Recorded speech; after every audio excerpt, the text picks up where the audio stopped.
निम्रा, निम्रा, बाहर आओ। अम्मी की आवाज़ें मुझे सुनाई दे रही थी, लेकिन मैं चाहते हुए भी खुद को हरकत नहीं दे पा रही थी। दूसरे गांव से मामू और उनका बेटा मुजम्मिल आए हुए थे। जब से वो आए थे मैं कमरे में ही बंद थी। अम्मी इतनी बार मुझे पुकार चुकी थी, यहाँ तक कि छोटा भाई भी कमरे में मुझे बुलाने के लिए आया था, लेकिन मैंने उसकी तरफ देखना भी गवारा नहीं किया। अम्मी के बार बार बुलाने पर भी जब मैं कमरे से बाहर नहीं गई तो खुद ही गुस्से में कमरे में आ गई थी। मैं सर झुकाए बैठी थी, लेकिन मुझे अच्छी तरह से अंदाज़ा हो रहा था कि अम्मी शदीद गुस्से में हैं और बिल्कुल मेरे करीब आकर खड़ी हो गई हैं। मैंने सर उठाकर अम्मी की तरफ देखा तो मेरी आंखों में आंसू आ गए। बेबसी से मैं रोने लगी। अम्मी ने मुझे कुछ नहीं कहा और खामोशी से बाहर चली गई। शाम तक मैं कमरे में बैठी रही। मेरा जी चाह रहा था कि ऊंची आवाज़ से रोना शुरू कर दूं, लेकिन मुझ में इतनी हिम्मत नहीं थी कि मैं रो सकती। मुझे ऐसे लग रहा था कि मैं जंजीरों में जकड़ी हुई हूँ, अपनी मर्जी से हरकत भी नहीं कर सकती। शाम तक मैं उसी कैफियत में रही। उसके बाद जब मुझे महसूस हुआ कि अब मैं आज़ाद हूँ तो मैं कमरे से बाहर निकल आई। उस वक्त अम्मी लकड़ी के चूल्हे पर खाना बना रही थी। अभी तक अब्बा घर वापस नहीं आए थे। दादी अम्मा बरामदे में रखी चारपाई पर बैठी हुई थी। मुझे देखकर इंतहाई गुस्से से बोली, सारा दिन तुम कमरे में बंद रहती हो, तेरा कोई काम नहीं है? माँ तुम्हारी सारा दिन काम करके थक जाती है, तुझे इतना सा भी एहसास नहीं होता कि अपनी माँ का ही ख्याल कर ले, इसे भी आराम की ज़रूरत है। लेकिन तुमने इस घर को न जाने क्या समझा हुआ है। मुझे देखते ही हस्बे आदत दादी अम्मा मुझे डांटना शुरू हो गई थी। अम्मी ने मेरी तरफ देखा और नज़रों ही नज़रों में खामोश रहने का इशारा किया। इसलिए दादी अम्मा की डांट नज़रअंदाज करते मैं अम्मी के करीब आ गई। मेरी तरफ देखते हुए अम्मी ने तेज़ी से कहा, मुझे लगता है तुझे भूख लगी है, हाथ मुंह धोकर आ जा, फिर खाना खा ले। अम्मा के इस प्यार भरे लहजे पर मेरी आंखों में आंसू आ गए। वो सच कह रही थी, मुझे उस वक्त शदीद भूख लगी थी। सारा दिन मैं कमरे में रही, कमरे से बाहर ही नहीं निकली तो खाना कैसे खाती। शाहजेब ने मेरी तरफ देखते हुए कहा, आपा आप जल्दी से मुंह हाथ धो लें, मैं आपके साथ ही खाना खाऊंगा जब तक मैं दादी अम्मा के साथ खाना पेश करता हूँ। अपने आंसू छुपाते हुए मैंने जल्दी से मुंह हाथ धोए। अम्मी हमेशा से ही ऐसी थी, कभी मुझे डांटा नहीं था, बहुत प्यार से हर बात समझाती थी। लेकिन दादी अम्मा को तो न जाने मुझसे क्या दुश्मनी थी, हर वक्त मुझे डांटती रहती थी। लेकिन शाहजेब से तो उनकी मोहब्बत देखने के काबिल थी। ऐसे लगता है कि शाहजेब की सांस के साथ ही वो सांस लेती हैं। शाहजेब उनसे बहुत मोहब्बत करता, हर वक्त उनके जहन में दादी अम्मा का ख्याल रहता। वो बहुत अच्छा बच्चा था, दादी अम्मा के लाड प्यार ने उसे बिल्कुल नहीं बिगाड़ा था। यही वजह थी कि मुझे भी उससे बहुत प्यार था। हम दोनों बहन भाई एक दूसरे का बहुत ख्याल रखते हैं। खाना खाने के बाद भी अम्मी ने मुझे कोई काम नहीं करने दिया। हम खाना खा रहे थे जब अब्बा भी आ गए। मैं और शाहजेब कमरे में आ गए। दादी अम्मा और अब्बा बरामदे में बैठे हुए थे। शाहजेब ने मेरी तरफ देखते हुए मुस्कुराते हुए कहा, आपी एक बात की तो मुझे बहुत हैरत हो रही है। मुजम्मिल भाई आपका बार बार पूछ रहे थे और मुझसे कह रहे थे कि मैं आपको कमरे से बाहर लेकर आऊं, लेकिन आप तो कमरे से बाहर निकली नहीं ना। वो बेचारे आपको देखने के लिए बहुत बेताब हो रहे थे। शाहजेब की बात सुनकर मैंने इंतहाई गुस्से से उसकी तरफ देखा और डांटते हुए कहा, ये तुम कैसी बातें कर रहे हो? अभी तुम इतने बड़े नहीं हुए हो कि ऐसी बातें कर सको।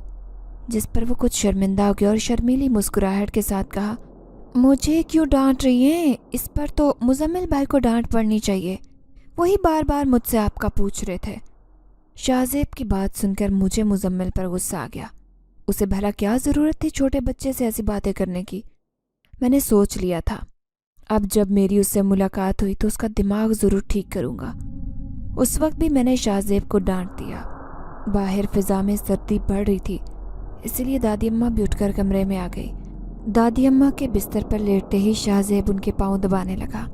अम्मा अक्सर शाहजेब को रात को सोने से पहले कोई कहानी सुनाया करती, लेकिन आज मेरा ध्यान उन दोनों की बातों की तरफ बिल्कुल नहीं था, क्योंकि मैं मुजम्मिल के बारे में सोच रही थी।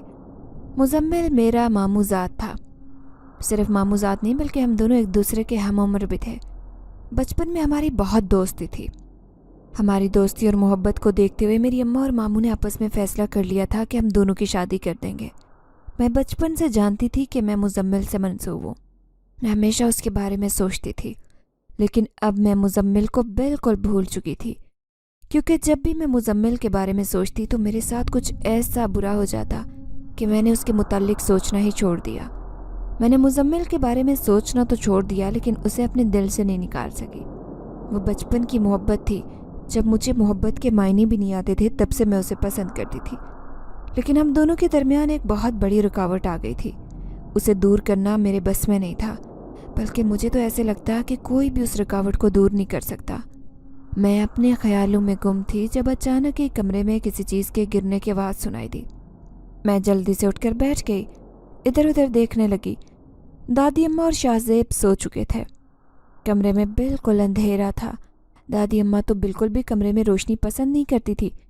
उन्हें रोशनी में नींद नहीं आती थी, इसीलिए मुझे अंधेरे में कुछ दिखाई नहीं दे रहा था। लेकिन आवाज़ इतनी ज़ोरदार थी कि मैं चौंक गई और अब खौफ से इधर उधर देख रही थी। अचानक मुझे अपने कमरे की दीवार पर सामने एक रोशनी दिखाई दी। मैं हैरत से देखने लगी कि ये रोशनी कहाँ से आ रही है, क्योंकि ये रोशनी अचानक ही दिखाई देने लगी थी। उस वक्त तो मेरी हैरत की कोई इंतहा नहीं रही जब मुझे छोटा सा चौकोर डब्बा दीवार पर दिखाई दिया। सुनहरे रंग का चमकता हुआ एक छोटा सा डब्बा, ऐसे लग रहा था किसी अंगूठी से निकला हुआ नगीना हो। हमेशा की तरह उस सुनहरे डब्बे को देखते ही मैं खौफजदा हो गई। इंतहाई चमकदार था। उसकी चमक मुझे अपनी आंखों में महसूस हुई तो मैंने जल्दी से आंखें बंद कर ली। कुछ देर बाद मैंने अपनी आंखें खोली। इस दौरान मेरा खौफ से तेज़ी से दिल धड़क रहा था। फिर वो सुनहरा डब्बा मुझे अपने सर पर मंडलाता महसूस हुआ। खौफ से मेरा दिल इतनी तेज़ी से धड़क रहा था कि मुझे अपने कानों में अपने दिल के धड़कने की आवाज़ सुनाई दे रही थी। इंतहाई सर्द लहजे में उस सुनहरी डब्बे ने सरगोशी की। उसकी आवाज़ सुनते ही मेरे पूरे जिस्म में खौफ की लहर दौड़ गई। जब मैंने तुम्हें मना किया है कि कभी उस अजनबी और नामहरम शख्स से मत मिला करो, फिर मेरे मना करने के बावजूद तुम अपने मामू के बेटे से मिलने कमरे से बाहर क्यों जा रही थी? वो सुनहरा चौकोर डब्बा अब बिल्कुल मेरे कान के करीब महसूस हो रहा था। उसकी सुनहरी चमकती रोशनी शदीद गर्म थी। मुझे अपने कानों पर शदीद जलन का एहसास हुआ। मैं जल्दी से इनकार में गर्दन हिलाने लगी और इंतहाई खौफजदा लहजे से जवाब दिया, मुझे अम्मी बुला रही थी इसलिए कमरे से बाहर जा रही थी, किसी से मिलने के लिए नहीं।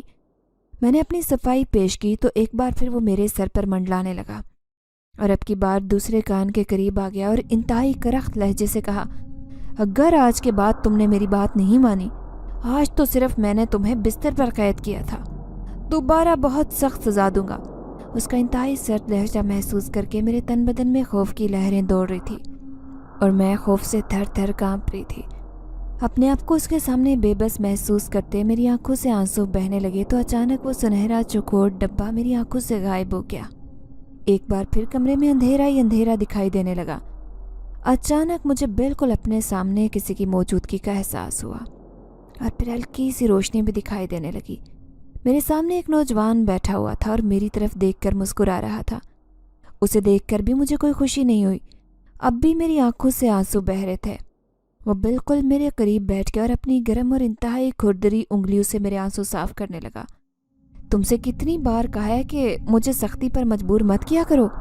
तुम जानती हो कि मैं तुमसे कितना प्यार करता हूँ। तुम बहुत छोटी सी थी जब तुम मेरे दिल में बस गई थी। मैं तब से तुम्हारे साथ हूँ और तुम हो के मुजम्मिल का नाम सुनते ही बेकाबू हो जाती हो। तुम्हारी इस हरकत पर मुझे बहुत गुस्सा आ जाता है, ना चाहते हुए भी तुम पर सख्ती करनी पड़ती है। वो इंतहाई बेबस लहजे से कह रहा था और मैं हैरत से उसकी तरफ देख रही थी। मैंने आपसे कहा ना कि मुझे अम्मी ने बुलाया था। मैं मामू से तो मिल सकती थी, मामू तो मेरे महरम हैं, ना महरम नहीं है। हर बार वो अम्मी से नाराज़ होकर चले जाते हैं क्योंकि मैं उनसे नहीं मिलती और ऐसा सिर्फ आपकी वजह से होता है। शिकवा करते हुए मैंने कहा, अच्छा बाबा, अब मैं तुम्हें नहीं रोकूंगा। जब भी तुम्हारे मामू आए तुम उनसे मिल लेना, लेकिन मेरी एक बात याद रखना, अगर तुम चाहती हो कि मैं मुजम्मिल को कोई तकलीफ़ नहीं पहुंचाऊं या तुम्हारी वजह से उसे ये दुनिया छोड़कर ना जाना पड़े तो तुम हमेशा उससे दूर रहना। मैं बिल्कुल नहीं बर्दाश्त कर सकता कि हम दोनों के दरमियान कोई तीसरा आए। वो प्यार भरे लहजे में बात कर रहा था, लेकिन उसके प्यार में छुपी धमकी को मैं अच्छी तरह महसूस कर सकती थी। अच्छा ठीक है, अब तुम रोना छोड़ दो। अब तुमने बिल्कुल भी नहीं रोना। मुझसे बर्दाश्त नहीं होता कि तुम्हारी आंखों में एक आंसू भी देख सकूं। मैं तुम्हारे लिए एक बहुत खूबसूरत तोहफा लेकर आया हूँ, जिसे देखते ही तुम सब भूल जाओगी, मुझे मनाते हुए उसने कहा। उसके हुक्म के मुताबिक मैंने जल्दी से अपने आंसू पोंछ लिए और अब उसकी तरफ तवज्जो से देखने लगी। उसने मेरा हाथ थाम लिया और एक खूबसूरत सी अंगूठी दाएं उंगली में पहना दी थी। अंगूठी की चमक से मुझे अंदाज़ा हो रहा था कि ये बहुत कीमती अंगूठी है। ये अंगूठी मैं सिर्फ ख़ास तौर पर तुम्हारे लिए लेकर आया हूँ। ये मेरी तरफ से तुम्हारे लिए तोहफा है, इसे संभाल कर रखना। अगर तुमने इसे अपनी उंगली से उतार फेंका या कहीं गुम कर दिया तो मुझे बिल्कुल अच्छा नहीं लगेगा, बल्कि ये तो किसी को भी अच्छा नहीं लगता कि उसके दिए हुए तोहफे की नाकदरी की जाए। मेरे हाथ में चमकती अंगूठी को देखते वो चेहरे पर मुस्कुराहट सजाकर मुझे समझा रहा था, लेकिन मुझे तो उससे बहुत खौफ महसूस हो रहा था। वो कुछ देर मेरे करीब बैठा रहा और फिर दोबारा मिलने का कहकर गायब हो गया। उसके जाने के बहुत देर तक मैं उस अंगूठी को देखती रही, जो अब भी अंधेरे में चमक रही थी।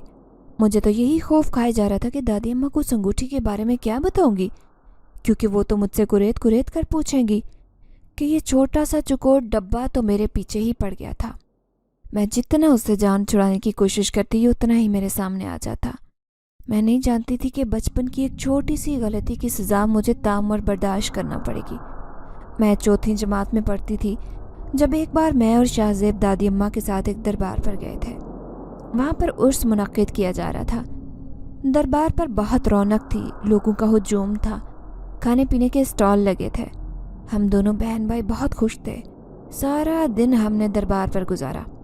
दादी अम्मा ने हम दोनों के हाथ मजबूती से पकड़े हुए थे कि हम कहीं हुजूम में खो न जाएं, जबकि हम दोनों चाहते थे कि दादी अम्मा से हाथ छुड़ाकर इधर उधर घर में झूलों पर बैठें, लेकिन हमें उसकी इजाज़त नहीं मिली।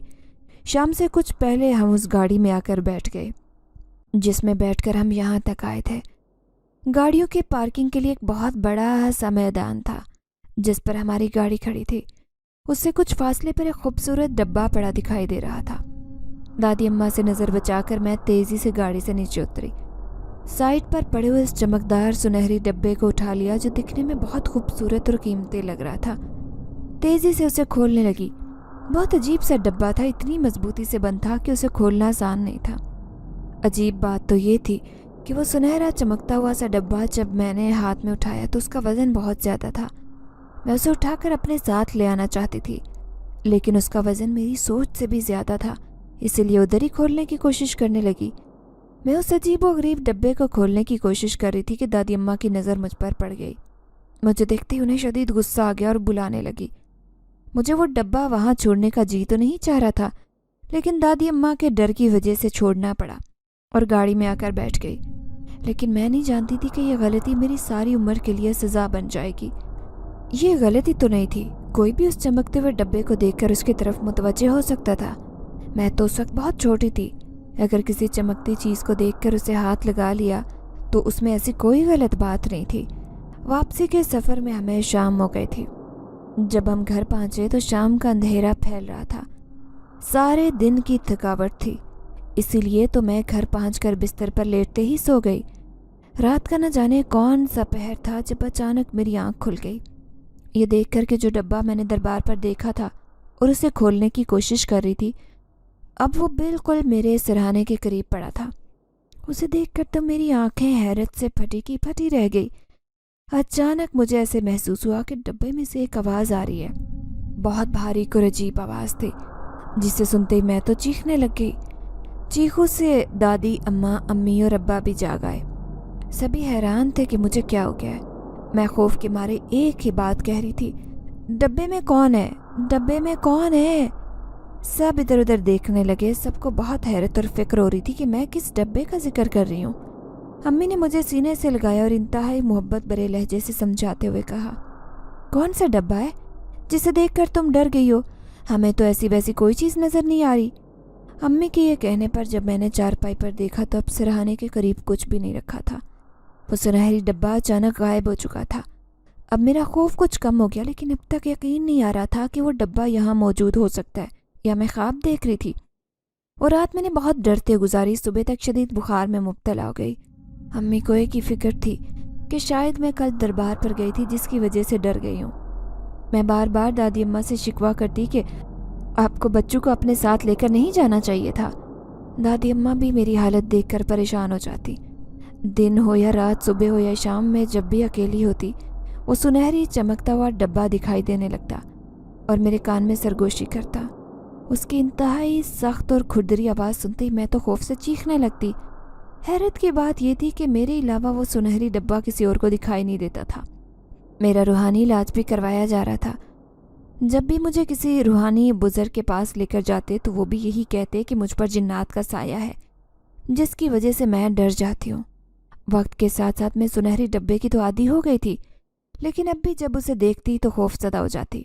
دادی کا خیال تھا کہ مجھے کوئی ذہنی بیماری ہو گئی ہے، کیونکہ روحانی علاج سے بھی مجھے کوئی افاقہ نہیں ہوا تھا، جبکہ امی نے مجھ سے کہا تھا کہ وہ بھی اس چمکتے ہوئے ڈبے کو 2-3 بار میرے ارد گرد دیکھ چکی ہیں، اس لیے انہیں یقین تھا کہ میرے ساتھ کوئی جناتی مسئلہ ہے۔ لیکن دادی اماں تو اسے اکثر میرا ڈرامہ کہہ دیتی۔ پچھلے 2 سال سے وہ سنہری ڈبہ نظر آنے کے کچھ دیر بعد ایک حسین نوجوان میرے سامنے نمودار ہو جاتا، جس کا نام میکس تھا۔ اس کا تعلق جنات کے ایک معزز قبیلے سے تھا۔ میرے سامنے بیٹھ کر مجھے دیکھتا رہتا۔ میں خوف سے تھر تھر کانپتی تو ایک دوست کی طرح تسلی دیتا، لیکن یہ تو سوچ ہی خوفناک تھی کہ میرے سامنے جنزاد موجود ہے۔ وہ دکھنے میں بہت حسین تھا، لیکن میں اس کی اصلیت سے واقف تھی، اس لیے مجھے ڈر لگتا۔ بچپن میں بھی میں اکثر بیمار رہتی۔ جب بھی ہم ماموں کے گھر جاتے یا ماموں کے بچے ہمارے گھر میں آتے تو ہم سب بہت خوش ہوتے، لیکن جب بھی ہم سب اکٹھے ہوتے تھے کوئی حادثہ ضرور رونما ہوتا۔ کبھی کوئی گر جاتا اور کبھی کوئی ایکسیڈنٹ ہو جاتا۔ پہلے تو کسی نے بھی اس کو زیادہ محسوس نہیں کیا، لیکن پھر سبھی اس بات کو محسوس کرنے لگے کہ جب بھی دونوں خاندان اکٹھے ہوتے ہیں کوئی نہ کوئی مصیبت ضرور آتی ہے۔ عجیب بات تھی کہ مجھے سب کی موجودگی میں سنہرا چکوٹ ڈبہ بھی اپنے قریب منڈلاتے دکھائی دیتا، اور میں اور مزمل بچپن سے ہی ایک ساتھ کھیلا کرتے تھے، لیکن جب سے یہ سنہری ڈبہ میرے پیچھے پڑا تھا ہم ایک ساتھ کھیل نہیں سکتے تھے، کیونکہ سب سے زیادہ تکلیف مزمل کو ہی ہوتی تھی۔ نہ جانے دادی اماں کو اچانک ہی کیا ہے کہ وہ اماں ابا سے بار بار یہی بات کہتی کہ وہ جلد سے جلد نمرا کی شادی کر دیں۔ حیرت تو میری اس وقت اور بھی بڑھ گئی جب امی اور ابا بھی یہی چاہتے تھے کہ وہ جلد سے جلد میرے فرض سے فارغ ہو جائیں۔ میں نے تو کبھی جلدی شادی کے بارے میں نہیں سوچا تھا، لیکن اب سب کے خیالات جان کر میں کچھ پریشان ہو گئی تھی۔ مجھے کیوں ایسے لگ رہا تھا کہ سنہری ڈبہ یہ بات کبھی برداشت نہیں کرے گا۔ میں نے سوچ لیا تھا کہ اس بار جب وہ مجھ سے ملنے آئے گا تو میں اسے کہوں گی کہ وہ میرا پیچھا چھوڑ دے۔ میں نے بچپن میں غلطی کی تھی، اس کے ڈبے کو ہاتھ لگایا تھا، اس کے لیے مجھے معاف کر دیں۔ میں دل ہی دل میں پریشان تھی، ایسے لگ رہا تھا کہ کچھ ہونے والا ہے، کیونکہ مجھے پورا یقین تھا کہ سنہری ڈبہ کبھی خاموش نہیں بیٹھے گا، بلکہ وہ ہم سب کو ضرور کوئی نہ کوئی سزا دے گا۔ اگلی روز ماموں، ممانی، مزمل اور ماموں کی دونوں بیٹیاں ہمارے گھر آ گئے۔ میں نہیں جانتی تھی کہ انہیں کسی نے فون کر کے بلایا تھا یا وہ خود ہی آئے تھے، لیکن ان کی آمد کا مقصد میں اچھی طرح سے سمجھ گئی تھی، کیونکہ اس بار ماموں مٹھائی بھی لے کر آئے تھے، اور میں اتنی نہ سمجھ تو نہیں تھی کہ ان کی آمد کا مقصد نہیں سمجھ پاتی۔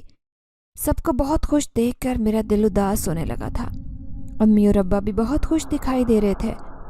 میں دل ہی دل میں دعائیں مانگ رہی تھی کہ اللہ تعالیٰ ان کی یہ خوشیاں سلامت رکھے۔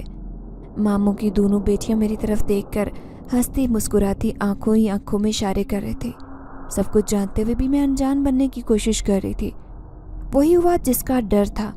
کھانا کھانے کے بعد سب بہت خوشگوار ماحول میں باتیں کر رہے تھے جب امی نے مجھے کچن میں چائے بنانے کے لیے کہا۔ میں کچن میں آ گئی، لیکن کچھ ہی دیر بعد کمرے سے شور کی آواز سنائی دینے لگی۔ میرا دل تو کسی پتے کی مانند لرزنے لگا اور ٹانگیں تھر تھر کانپ رہی تھی۔ مجھ میں اتنی ہمت بھی نہیں ہو رہی تھی کہ کمرے میں جا کر دیکھوں تو صحیح کہ یہ شور کیوں ہو رہا ہے۔ ہمت جمع کرتے جب کمرے کے دروازے کے سامنے پہنچی تو منظر دیکھ کر میری حالت خراب ہونے لگی، دل تیزی سے دھڑکنے لگا۔ چھت سے لٹکتا ہوا پنکھا فرش پر پڑا تھا۔ بدقسمتی سے اس کے بالکل نیچے صوفے پر بھائی مزمل بیٹھا ہوا تھا۔ اچانک ہی پنکھا نہ جانے کیسے اس کے اوپر گر گیا اور وہ اچھا خاصا زخمی ہو چکا تھا۔ ماموں اور ابا اسے تیزی سے اٹھا کر ہاسپٹل لے جا رہے تھے۔ امی اور ممانی بہت پریشان تھی اور شدت سے رو رہی تھی۔ دادی اماں حیرت سے یہ سب کچھ دیکھ رہی تھی۔ ابا اور ماموں تو مزمل کو لے کر جا چکے تھے۔ جب ممانی نے امی کی طرف دیکھتے ہوئے انتہائی غصے سے کہا، میں نے تو منع بھی کیا تھا کہ ہم سب کو ایک ساتھ اکٹھا نہیں ہونا چاہیے، لیکن مزمل کے ابا تو میری کوئی بات سنتے ہی نہیں، مجھے اچھی طرح سے یاد ہے کہ مزمل جب بھی تمہارے گھر آتا تھا بیمار ہو جاتا، کسی نہ کسی مصیبت میں مبتلا ہو جاتا، اسی لیے میں نے اس گھر میں آنا ہی چھوڑا تھا۔ اب مزمل کی ایک ہی ضد ہے کہ وہ شادی کرے گا تو نمرا کے ساتھ، جبکہ میں جانتی ہوں کہ اس کے ساتھ جو جنات کا سایہ ہے وہ اس کی شادی نہیں ہونے دے گا۔ لیکن اب یہ میرے بچے کو کون سمجھائے، اپنی زندگی کا دشمن بن بیٹھا ہے۔ ممانی روتے ہوئے امی سے کہہ رہی تھی۔ ان کی یہ باتیں سن کر مجھے بہت حیرت ہوئی، کیونکہ ہم نے تو کبھی ایسا نہیں سوچا تھا کہ ممانی اس رشتے کے لیے راضی نہیں ہوگی۔ دادی اماں نے ممانی کی طرف دیکھ کر سمجھاتے ہوئے کہا کہ ایسی کوئی بات نہیں ہے، جب بھی انسان پر کوئی مصیبت آتی ہے تو اللہ کی طرف سے آتی ہے، ایسی باتیں نہیں سوچنی چاہیے، یہ گناہ ہوتا ہے۔ دادی اماں کی بات سن کر ممانی نے غصیلی نگاہوں سے اس کی طرف دیکھا اور انتہائی غصے سے کہا، آپ نہیں جانتی کہ میرا بیٹا مزمل کتنی بار حادثات کا شکار ہوا ہے؟ یہ تو اللہ کا شکر ہے جس نے اسے زندگی دی ہے۔ میرا شوہر تو اپنی بہن کی محبت میں اولاد کو بھی بھلا بیٹھا ہے، سب کچھ جانتے ہوئے بھی اپنے بیٹے کو موت کے منہ میں دھکیل رہا ہے۔ خدا کا واسطہ انہیں کچھ سمجھا دیجیے۔ اگر نمرا کے ساتھ جنات کا مسئلہ ہے اور وہ جنات یہ چاہتے ہیں کہ نمرا کی شادی کہیں نہ ہو، تو خدا کے لیے آپ بھی ایسا مت کریں، کسی کے بیٹے کی زندگی کو داؤ پر مت لگائیں۔ ممانی تو جو منہ میں آ رہا تھا بول رہی تھی، میں بس خاموشی سے ان کے چہرے کی طرف دیکھ رہی تھی۔ میری طرح انہیں بھی یقین نہیں آ رہا تھا کہ ممانی کے دل میں میرے لیے اتنی نفرت ہے۔ تھوڑی دیر بعد ابا اور ماموں اور مزمل گھر واپس آ گئے۔ مزمل کے سر پر پٹی بندھی تھی، شکر تھا کہ وہ کافی بہتر دکھائی دے رہا تھا۔ اس کے کپڑوں پر خون کے دھبے جا بجا دکھائی دے رہے تھے، یہاں تک کہ ماموں اور ابو کے کپڑوں پر بھی خون کے نشانات نظر آ رہے تھے۔ ممانی تو مزمل کو دیکھتے ہی شدت سے رونے لگی۔ ایک منٹ بھی ہمارے گھر میں رکنے کا فیصلہ نہ کرتے ہوئے مزمل کا ہاتھ پکڑ کر گھر سے باہر نکل گئی۔ جاتے ہوئے مزمل بار بار میری طرف دیکھ رہا تھا۔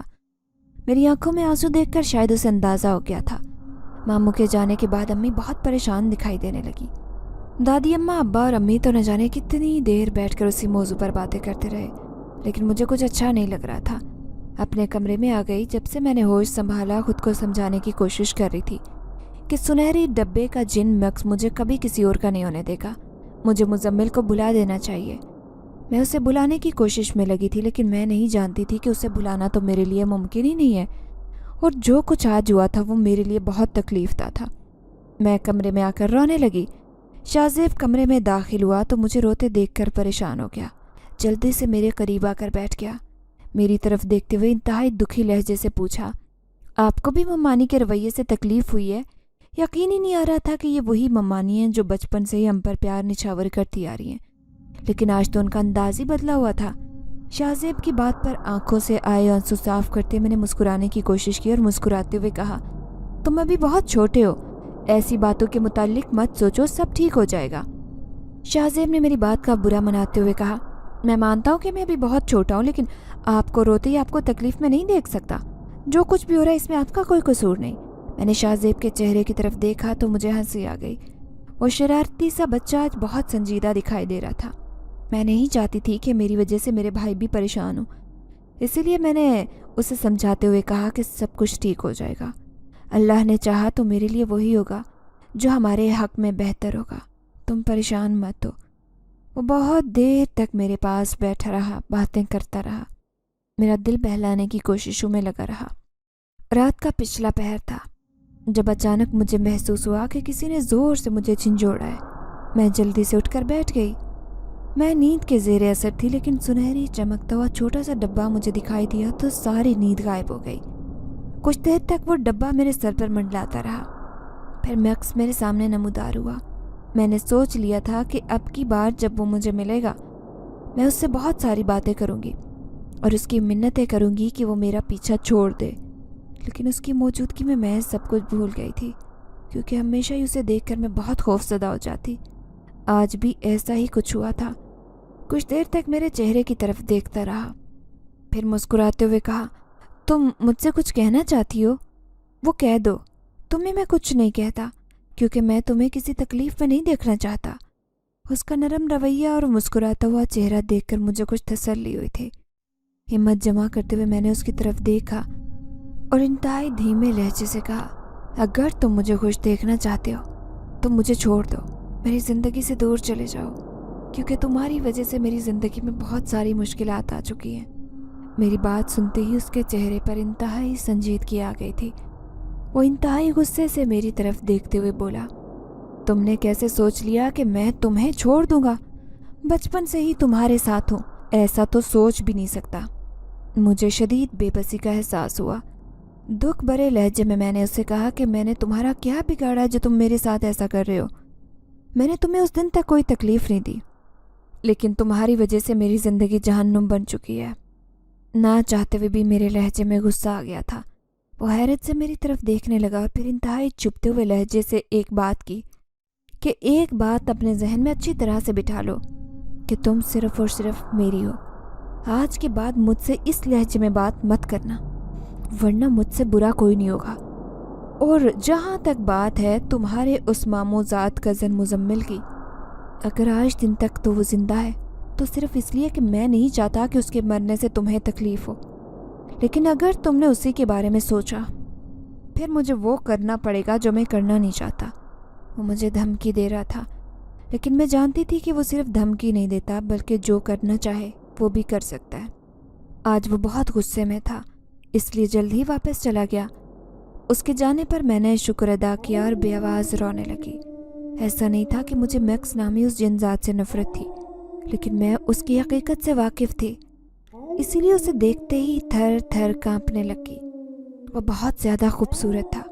वो किसी भी लड़की का आइडियल हो सकता था। मैं तो बचपन से ही मुजम्मिल के नाम से मंसूब थी और उसी को पसंद करती थी, इसीलिए मैक्स को अपने दिल में जगह नहीं दे सकी थी। मैं बहुत तकलीफ़ में थी, कुछ समझ नहीं आ रही थी कि मैं क्या करूं। एक तरफ मेरा पूरा ख़ानदान था और दूसरी तरफ मैक्स। जब से मेरे मामू और मम्मानी हमारे घर से वापस गए थे, अम्मी बहुत दुखी और उदास रहने लगी थी। शायद उन्होंने भी यही सोच लिया था कि वो मुजम्मिल को ही अपना दामाद बनाएंगी, और अब उन्हें भी उस बात पर शदीद तकलीफ़ हो रही थी। जब से मम्मानी ने इस बात का इजहार किया था कि वो मेरे और मुजम्मिल के रिश्ते के हक़ में नहीं है, बचपन से ही देख रही थी अम्मी और मामू का आपस में बहुत ज़्यादा प्यार था। इसी प्यार को वो मज़ीद आगे लेकर चलना चाहते थे। हम सभी भी ऐसा ही चाहते थे, लेकिन न जाने हमारी किस्मत में क्या लिखा हुआ था। कुछ ही रोज़ बाद दोबारा मामू और मम्मानी और मुजम्मिल हमारे घर में मौजूद थे। मैंने तब उम्मीद ही छोड़ दी थी कि इस घर से कोई हमारे घर आएगा, लेकिन एक बार फिर सबको सामने देखकर मुझे खुशी हो रही थी। अम्मी भी बहुत खुश हो गई। मामू ने अम्मी के करीब बैठते हुए प्यार भरे लहजे से कहा, मैं जानता हूँ कि तुम हमें देखकर परेशान हो गई हो। हालात ही कुछ ऐसे हो गए हैं कि हमें तो समझ ही नहीं आती कि क्या करें, लेकिन मैं अपनी बहन को तो किसी सूरत अकेला नहीं छोड़ सकता, इसीलिए बेटा लेकर तुम्हारे पास आ गया हूँ। ये तुम्हारा बेटा है, क्योंकि ये फ़ैसला बदला नहीं जा सकता कि मैं निम्रा को अपनी बहू बनाना चाहता हूँ। उस वक्त मम्मानी तो बहुत खुश दिखाई दे रही थी। न जाने ऐसा क्या हुआ था कि अब वो बहुत खुश थी। मुजम्मिल के चेहरे पर भी बहुत खुशी दिखाई दे रही थी। अम्मी ने अपनी आंखों से आंसू साफ करते हुए इंतहाई दुखी लहजे से कहा, मुझे कभी भी आपकी मोहब्बत पर शक नहीं हुआ, लेकिन मैं नहीं चाहती कि मेरी वजह से मेरे अकलौते भतीजे को कोई मुसीबत देखनी पड़े। इसलिए मैंने ये सोच लिया है कि निम्रा की शादी ख़ानदान से बाहर कर दूंगी। ये कहते हुए अम्मा के लहजे में दुख को महसूस किया जा सकता था। मामू ने तेज़ी से अम्मी की बात काटते हुए कहा, मेरे जीते जी तो ऐसा नहीं होगा। मैंने एक रूहानी बुज़ुर्ग से मुलाकात की है। उन्होंने मुजम्मिल पर ना सिर्फ दम किया है, बल्कि उसके गले में एक तावीज़ भी डाल दिया है। अब वो जिन्नाती साया मुजम्मिल का कुछ नहीं बिगाड़ सकता। ये सुनकर जहाँ मुझे हैरत हुई, अम्मी भी बहुत ज़्यादा हैरान हुई और फिर मामू और मम्मानी से तफसीलात पूछने लग गई। मेरा दिल तो अब भी बहुत ज़्यादा बेचैन था। न जाने क्यों ऐसे लग रहा था कि रूहानी बुज़ुर्ग के दिए गए तावीज़ का कोई फ़ायदा नहीं होगा। कुछ देर तक तो सब लोग आपस में बातें करते रहे। मुजम्मिल बार बार मेरी तरफ देखकर मुस्कुरा रहा था। सबकी मौजूदगी में मैंने उसकी तरफ निगाह उठाकर भी नहीं देखा था, लेकिन उसकी शौक़ निगाहों को मैं खुद पर महसूस कर रही थी। मैं अपने ही ख्यालों में मगन थी जब मामू ने मेरे सर पर हाथ रखा और मेरे करीब बैठते हुए मेरी हाथ की उंगली में अंगूठी पहना दी। मैं हैरत से सबकी तरफ देख रही थी। मम्मानी ने भी मुझे खूब सारा प्यार किया। अम्मी भी बहुत खुश हो रही थी। दादी अम्मा ने तो आज मुझे बाकायदा गले लगा लिया। ऐसा बहुत ही कम होता था कि दादी अम्मा ने मुझे गले लगाकर प्यार किया हो। سب کی محبتوں پر میں دل ہی دل میں بہت خوش ہو رہی تھی، لیکن پھر بھی میں بہت پریشان اور اداس تھی۔ اچانک ہی کمرے میں ایک عجیب سی بو پھیل گئی، جس پر سارے ہی ناک پر ہاتھ رکھ کر ایک دوسرے سے پوچھنے لگے کہ یہ بو کہاں سے آ رہی ہے، کیونکہ سانس لینا بھی محال ہو رہا تھا۔ کمرے کے دروازے اور کھڑکیاں پہلے سے ہی کھلے ہوئے تھے۔ امی نے پردے بھی ہٹا دیے پیچھے۔ کچھ دیر تک تو ہمیں محسوس ہو رہا تھا کہ سانس لینے کی بجائے ہمارا سانس گھٹنے لگا ہے، لیکن پھر اللہ کا شکر ہوا کہ بو آنا بند ہو گئی اور سانس لینا آسان ہوا۔ تب اچانک ہی کمرے میں سنہری ڈبہ سا دکھائی دینے لگا، جو پورے کمرے میں ادھر ادھر منڈلاتا پھر رہا تھا۔ اسے دیکھ کر تو خوف کے مارے میری حالت بہت بری ہو گئی۔ امی نے تو پہلے بھی اس سنہرے چمکتے ہوئے ڈبے کو دیکھ رکھا تھا، لیکن باقی سب اسے دیکھ کر حیران ہو رہے تھے۔ دکھنے میں تو وہ ایک چھوٹا سا ڈبہ تھا۔ کچھ دیر تک وہ ڈبہ کمرے میں چکر لگاتا رہا اور پھر میکس سب کے سامنے نمودار ہوا، جسے دیکھ کر سبھی چونک گئے۔ وہ غصیلی نظروں سے سب کی طرف دیکھتے ہوئے میرے قریب آ کر کھڑا ہو گیا۔ میرے ایک ہاتھ کی انگلی میں مزمل کی دی ہوئی انگوٹھی تھی اور دوسرے ہاتھ کی انگلی میں میکس کے نام کی انگوٹھی۔ میرے دونوں ہاتھ اپنے سامنے کرتے ہوئے وہ کچھ دیر غور سے دیکھتا رہا اور پھر ماموں کی پہنائی گئی انگوٹھی اتار کر پھینک دی۔ انتہائی غصے سے میری طرف دیکھتے ہوئے کہا، تم میرے بچپن کی منگیتر ہو، تمہیں یہ بات میں بہت بار سمجھا چکا ہوں، پھر تمہاری جرت کیسے ہوئی کہ تم نے کسی اور کے نام کی انگوٹھی پہن لی؟ اس کے لہجے کی ٹھنڈک اور غصے کو میں اچھی طرح سے محسوس کر رہی تھی اور خوف سے تھر تھر کانپ رہی تھی۔ ماموں نے اس کی طرف دیکھتے ہوئے آرام دہ لہجے سے کہا، تم جو کوئی بھی ہو یہاں سے چلے جاؤ، ہماری بچی کا پیچھا چھوڑ دو۔ میں نہیں جانتا کہ تم نے ہماری بچی میں ایسا کیا دیکھا کہ اس کا پیچھا ہی نہیں چھوڑ رہے ہو، یہ جانتے ہوئے بھی کہ وہ تمہیں پسند نہیں کرتی، بلکہ وہ ایک آدم ذاتی ہے اور تم جن ذات۔ تم دونوں کا تو کوئی جوڑ نہیں ہے، لیکن پھر بھی تم اس کا پیچھا کر رہے ہو، جو کہ بہت غلط ہے۔ اگر میرے روحانی پیر بابا یہاں تشریف لے آئے تو تمہیں بہت سخت سزا دی جائے گی۔ ماموں کی بات سن کر وہ ہنسنے لگا اور ہنستے ہوئے کہا کہ تم اپنے پیر بابا کو ساتھ لے کر آتے نا، تاکہ تمہاری یہ غلط فہمی بھی میں دور کر دیتا۔ میری ایک بات کان کھول کر سن لو، نمرا میری ہے، کوئی اس کی طرف آنکھ اٹھا کر بھی نہیں دیکھ سکتا۔ آج دن تک اگر تمہارا بیٹا زندہ ہے تو صرف نمرا کی وجہ سے ہی ہے، کیونکہ میں نہیں چاہتا کہ میں قاتل بننے کے بعد نمرا کی نظروں میں گر جاؤں۔ اس کی بات سن کر ممانی تو ڈر گئی۔ ہم سبھی بہت پریشان ہو گئے۔ ماموں نے ممانی کے خوفزدہ چہرے کی طرف دیکھتے ہوئے کہا، تمہیں پریشان ہونے کی ضرورت نہیں ہے، نمرا کے ابا روحانی پیر بابا کو بلانے کے لیے گئے ہیں، ان کے آتے ہی سب کچھ ٹھیک ہو جائے گا، اس لیے کوئی بھی پریشان مت ہو۔ ماموں کی بات سن کر ممانی کے چہرے پر کچھ اطمینان ظاہر ہوا، لیکن میں بہت پریشان تھی۔ میں نہیں جانتی تھی کہ کیا ہونے والا ہے۔ دادی اماں نے میکس کی طرف دیکھتے ہوئے انتہائی پریشانی اور غصے سے پوچھا، کیا تمہارے خاندان میں کوئی بڑا نہیں ہے جو تمہیں سمجھائے؟ تمہارا انسانوں سے کوئی تعلق نہیں ہے، تمہیں اللہ تعالیٰ کی طرف سے حکم دیا گیا ہے کہ جہاں پر انسان ہو وہاں سے دور رہو، پھر تم یہاں کیا کر رہے ہو؟ دادی اماں کی طرف دیکھ کر اس نے مسکراتے ہوئے کہا، میں خود یہاں پر نہیں آیا تھا، بلکہ آپ کی یہ حسین اور معصوم پوتی مجھے لے کر آئی تھی۔ میں تو اپنے سنہری ڈبے میں آرام کر رہا تھا، یہ نہ جانے کہاں سے آ گئی اور مجھے تنگ کرنے لگ گئی۔ سوتے میں بھی آرام کر دیا۔ میں تو اس سے بدلہ لینے اور سزا دینے کے لیے پیچھے آیا تھا، لیکن یہ دیکھ کر مجھے بہت حیرت ہوئی کہ یہ تو ایک معصوم اور چھوٹی سی بچی تھی جو مجھے بہت اچھی لگی۔ اسے سزا دینے کی بجائے میں اس کے قریب رہنے لگ گیا۔ میں نے سوچ لیا تھا کہ میں اب اس کا پیچھا نہیں چھوڑوں گا، اور جب یہ جوان ہو جائے گی تو اس سے نکاح کر لوں گا اور اسے اپنی دنیا میں لے جاؤں گا۔ اس کا جواب سن کر سبھی بہت پریشان ہو گئے۔ مزمل نے انتہائی غصے سے اس کی طرف دیکھتے ہوئے کہا کہ تم یہ کیوں بھول جاتے ہو کہ تم انسان نہیں ہو؟ نمرا انسان ہے، انسان اور جنات کا کوئی جوڑ نہیں۔ بہتر یہی ہے کہ تم اس کا پیچھا چھوڑ کر یہاں سے چلے جاؤ۔ ماموں نے آگے بڑھ کر جلدی سے مزمل کو خاموش کروا دیا۔ وہ نہیں چاہتے تھے کہ ان دونوں کے درمیان کسی قسم کی کوئی لڑائی ہو۔ اتنی دیر میں ابا بھی آ گئے۔ ان کے ساتھ ایک نورانی شکل کے بزرگ تھے جو میکس کو دیکھتے ہی شدید غصے میں آ گئے۔ پیر بابا نے میکس کی طرف دیکھتے ہوئے انتہائی غصے سے کہا، تمہیں تمہارے کیے کی سزا ضرور دی جائے گی۔ تم نے ایک آدم زادی کو برسوں سے تنگ کیا ہوا ہے۔ میں تمہیں صرف ایک موقع دے رہا ہوں، یہاں سے بھاگ جاؤ اور وعدہ کرو کہ دوبارہ کبھی بھی اس لڑکی کا پیچھا نہیں کرو گے، ورنہ تمہیں بہت سخت سزا دوں گا۔ ساری زندگی اسی سنہری ڈبے میں بند رہو گے، کوئی تمہیں نکال نہیں سکے گا۔ پیر بابا کی بات سن کر میکس نے غصے سے کہا، میں کسی سے ڈرنے والا نہیں ہوں، اور تم کیا کر سکتے ہو؟ اگر میں چاہوں تو 1 منٹ میں سارے گھر کو آگ لگا دوں، کوئی بھی زندہ نہیں بچے۔ پیر بابا نے ٹھوس لہجے سے کہا، اس کا مطلب ہے تم میری بات نہیں مانو گے، تمہیں سزا دینی ہی پڑے گی۔ یہ کہتے پیر بابا نے آنکھیں بند کر لی اور اونچی آواز سے کچھ پڑھنے لگے۔ وہ کیا پڑھ رہے تھے؟ وہ الفاظ تو ہمیں سمجھ نہیں آ رہے تھے، لیکن وہ الفاظ سننا میکس کے بس کی بات نہیں تھی، کیونکہ اس نے اپنے دونوں ہاتھ اپنے کانوں پر رکھ لیے تھے اور زمین پر بیٹھ گیا تھا۔ ان الفاظ اور ان کی آواز سے بچنے کی کوشش کر رہا تھا۔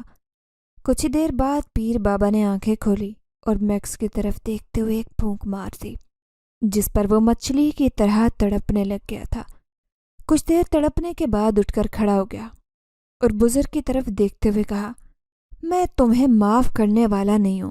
ایسا مت سمجھنا کہ میں یہاں سے جا رہا ہوں، میں جا ضرور رہا ہوں، لیکن پھر واپس آؤں گا، کیونکہ میں ایک بار جو فیصلہ کر لیتا ہوں اس سے کبھی بھی پیچھے نہیں ہٹتا۔ یہ کہتے ہی وہ ہماری نگاہوں کے سامنے سے غائب ہو گیا۔ اس کے جانے کے بعد پیر صاحب کرسی پر بیٹھ گئے، مجھے اپنے قریب ہی بٹھا لیا۔ میرے سر پر ہاتھ رکھ کر وہ کوئی دم کرنے لگ گئے تھے۔ یوں وہ بہت دیر تک مجھ پر آیت قرآن پڑھ کر دم کرتے رہے تھے۔ اس دم کی وجہ سے میں اب بہت زیادہ پرسکون محسوس کر رہی تھی۔ پیر بابا نے نہ صرف مجھ پر وہ دم کیا، بلکہ انہوں نے مزمل پر بھی قرآنی آیات پڑھنے کے بعد دم کر دیا تھا۔ اس کے بعد ہمارے گھر کا ایک حصار کھینچا اور میرے گلے میں ڈالنے کے لیے ایک تعویذ بھی انہوں نے دے دیا تھا۔ یوں پیر بابا نے ہمیں بہت ساری تسلی دی کہ آج کے بعد وہ جن زادہ میکس کبھی بھی ہمارے گھر میں کسی صورت داخل نہیں ہو سکے گا، اور نہ ہی ہم میں سے وہ اب کسی کو کوئی تکلیف پہنچا سکے گا۔ پیر بابا کا کہنا تھا کہ وہ اس کے قبیلے کے سردار سے اس کی شکایت کرے گا۔ پھر بابا کی تسلی کے بعد ہم سبھی بہت زیادہ مطمئن ہو گئے تھے۔ پیر بابا نے یوں میری انگلی سے میکس کی دی ہوئی وہ انگوٹھی بھی اتار کر لے لی تھی، اور ممانی نے اس طرح سے ایک بار پھر سے مجھے مزمل کے نام کی انگوٹھی پہنا دی تھی۔ دونوں گھروں میں اب ہماری شادی کی تیاریاں زور و شور سے شروع ہو گئی تھی۔ دونوں طرف سبھی بہت زیادہ خوش تھے۔ میں تو اکثر میکس کے بارے میں سوچ کر پریشان ہو جایا کرتی تھی کہ اگر کبھی بھی وہ دوبارہ میری زندگی میں آ گیا تو پھر میں کیا کروں گی۔ لیکن جب سے ان پیر بابا نے مجھ پر وہ دم کیا تھا اور وہ تعویذ بھی دیا تھا، اس روز کے بعد میں نے اس خوبصورت سنہری چمکتے ہوئے ڈبے کو کبھی بھی نہیں دیکھا تھا۔ میں خود کو بہت زیادہ پرسکون بھی محسوس کر رہی تھی۔ مجھے پورا یقین تھا کہ میرا آنے والا وقت بہت ہی پرسکون ہوگا۔ میں اور مزمل خوشی خوشی ہم دونوں مل کر زندگی گزاریں گے۔ مجھے اپنے رب پر پورا بھروسہ تھا۔ دونوں گھروں میں شادی کی تیاریاں اب عروج پر تھی۔ میں تو ہر وقت یہی دعائیں مانگتی رہتی تھی کہ اللہ تعالیٰ مجھے ہر طرح کی آفت اور مصیبت سے ہمیشہ دور ہی رکھیں۔ پیر بابا نے ہمیں بتایا تھا کہ ایک بار اگر میرا نکاح مزمل کے ساتھ ہو گیا تو پھر یہ جن زاد میرا کچھ بھی نہیں بگاڑ سکے گا، بلکہ وہ جن زادہ میکس میرا پیچھا ہمیشہ ہمیشہ کے لیے چھوڑ دے گا۔ اسی وجہ سے انتہائی سادگی کے ساتھ صرف اور صرف چند لوگوں کی موجودگی میں اس دن ہمارا نکاح ہو گیا تھا۔ مجھے تو اب تک یقین ہی نہیں آ رہا تھا کہ یہ سب کچھ ممکن بھی ہو سکتا ہے۔ میں تو اپنے بچپن سے ہی اس سنہری ڈبے کی وجہ سے بہت زیادہ پریشان رہتی تھی، اور پھر جب سے میں نے اپنا ہوش سنبھالا تھا، میں تو ہمیشہ سے یہی کوشش کرتی آ رہی تھی کہ میں کسی بھی طرح سے مزمل کو بھول جاؤں، کیونکہ وہ جن زیادہ میکس تو مزمل کو بالکل بھی پسند نہیں کرتا تھا۔ لیکن مزمل کے ساتھ میری محبت اور لگن بالکل سچی تھی۔ یوں اللہ تعالیٰ نے مزمل کو میرا ہمیشہ کے لیے محرم بنا دیا تھا۔ نکاح کے بعد دونوں طرف ہی سب گھر والے بہت زیادہ خوش ہو گئے تھے، کیونکہ سب دل ہی دل میں پریشان بھی تھے۔ کوئی بھی نہیں جانتا تھا کہ کیا ہو سکتا ہے۔ ایک خوبصورت اور پیار بھری زندگی آگے میری منتظر تھی۔